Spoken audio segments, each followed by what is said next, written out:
নমস্কার, আমি মধুমিতা। চলে এলাম আজ তোমাদের সাথে একটু গল্প করতে। আমার সকালটা আজ কিভাবে শুরু করেছিলাম, কি করেছিলাম সেটাই দেখাচ্ছি।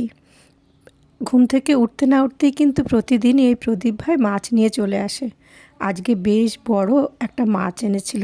মাছটার নাম কি তোমরা কিন্তু কমেন্টে জানাবে, আমি কিন্তু বলছি না।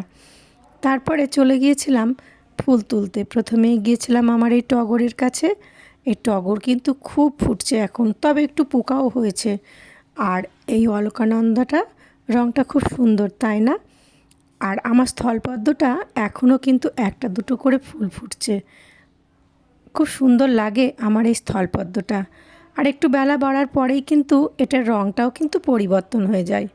আর জবা ফুলগুলো না কেন জানি না, পঞ্চমুখী জবাটা কেমন ছোট হয়ে গিয়েছে, পোকাও লাগছে।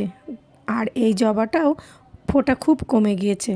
আর এটা হচ্ছে থোপা টগর। এই টগরগুলোকেও তুলে নিলাম। বাড়িতে কিন্তু প্রচুর ফুল গাছ আছে। আর এই মিনি টগরটা আমি অনেক দিন আগে 5 টাকা দিয়ে একজনের সাথে কিনেছিলাম। দেখো এখন কত ফুল ফোটে।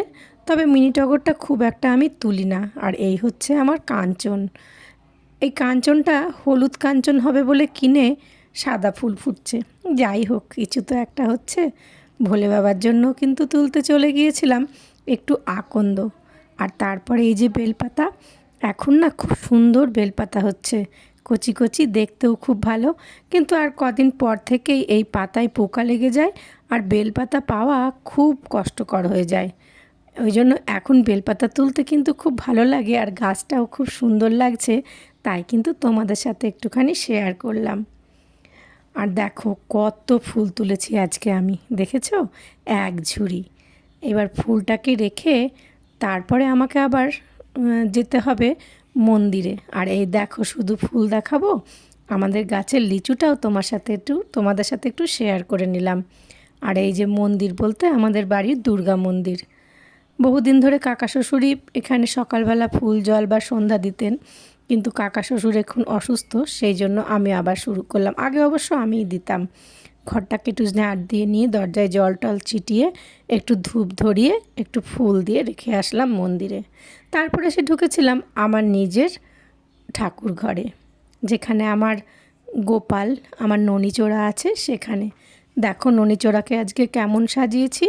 আর এই যে ওর মাথার মুকুটটা কিন্তু কাল আমার বৌমা মেলা থেকে নিয়ে এসছে।